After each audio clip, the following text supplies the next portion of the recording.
ये कहानी राजस्थान के सबसे कुख्यात गैंगस्टर आनंद पाल सिंह की है, जो लूट, वसूली, मर्डर और गैंगवार के करीब 24 मामलों में वांछित आरोपी था। राजपूत समुदाय के लोग उसे अपने मसीहा की तरह मानते थे। उसके गैंग में 100 से भी ज्यादा बदमाश शामिल थे। आनंद पाल बेहद खूंखार था। कहा जाता है कि वह लोगों को किडनैप करके एक बेहद छोटे से पिंजरे में बंद कर देता था और उन्हें तरह तरह की यातनाएं देता था। गैंगस्टर आनंद पाल सिंह की कहानी बिल्कुल फिल्मी है। पढ़ा लिखा आनंद पाल रावणा राजपूत था और टीचर बनने के लिए बीएड की ट्रेनिंग भी ली थी। फिर उसके जीवन में कुछ ऐसा हुआ कि जुर्म की दुनिया में कदम रख लिए। बताया जाता है कि फराटेदार अंग्रेजी बोलने वाला स्टाइलिश आनंद पाल सिंह का 24 जून 2017 की रात स्पेशल ऑपरेशन चलाकर आनंद पाल का एनकाउंटर किया गया था। एनकाउंटर के बाद राजस्थान में जमकर बवाल हुआ था। बाद में एनकाउंटर को लेकर मतभेद उभरे थे। आनंद पाल सिंह का जन्म राजस्थान के नागौर जिले की लाडनू तहसील के एक छोटे से गांव सांवराद में 31 मई 1975 को हुआ। आनंद पाल सिंह को पकड़ने के लिए शहर के शहर किले में तब्दील कर दिए जाते थे। उसके हथियारों का सामना करने के लिए पुलिस को स्पेशल ट्रेनिंग दी जाती थी। पुलिस बार बार उसे पकड़कर जेल में डालती और हर बार जेल की सलाखें उसके लिए नरम पड़ जाती और वो फरार हो जाता। उसने शराब की तस्करी शुरू कर दी और वह लिकर किंग बनना चाहता था। उसी सनक में उसने डीडवाना में जीवनराम गोदारा की हत्या कर दी। कहा जाता है कि जीवनराम ही वो दोस्त था जिसने आनंद पाल को बारात में घोड़ी पर चढ़ाया था।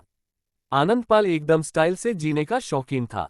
वो सिर पर हैट लगता था, लेदर जैकेट पहनता था, आंखों पर स्टाइलिश चश्मा लगाता था। जब भी सुनवाई के लिए उसे कोर्ट ले जाया जाता तो वो हीरो स्टाइल में मीडिया में फोटो खींचवाता था। उसका अपना फेसबुक पेज था और वो सोशल मीडिया पर काफी एक्टिव रहता था। लेडी डॉन अनुराधा चौधरी के संपर्क में आने के बाद से इसका आतंक और भी बढ़ गया। फर्राटेदार इंग्लिश बोलने वाला ये अपराधी राजस्थान सरकार की साख पर बट्टा लगा रहा था।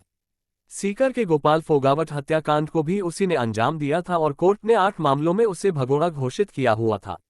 आनंद पाल के गैंग में 100 से भी ज्यादा बदमाश शामिल थे। वर्ष 2015 में आनंद पाल पुलिस को नशीली मिठाई खिलाकर फरार हो गया और उसके बाद उसने सरकार और पुलिस की नाक में दम कर दिया।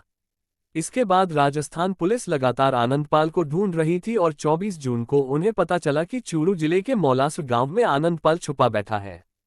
24 जून 2017 की रात को स्पेशल ऑपरेशन चलाकर आनंद पाल का एनकाउंटर कर दिया जाता है। कहा जाता है कि आनंद पाल का खौफ इतना था कि उसके शव को उठाने से भी पुलिस वाले डर रहे थे। आनंद पाल का शव लगातार 3 हफ्तों तक डीप फ्रीजर में रखा गया। सरकार के नुमाइंदों ने परिवार और राजपूत समाज के लोगों को समझाने की बहुत कोशिश की, लेकिन न तो लोग और न ही आनंद पाल के परिजन मानने को तैयार हुए। वे सरकार से सीबीआई जांच की मांग कर रहे थे। 12 जुलाई को 2 लाख लोग आनंद पाल के एनकाउंटर के विरोध में हुई एक सभा में जमा हुए, जिसे देखकर प्रशासन के हाथ पैर फूल गए। इसके बाद आनंद पाल का अंतिम संस्कार करने के लिए राजस्थान सरकार ने जी जान लगा दी।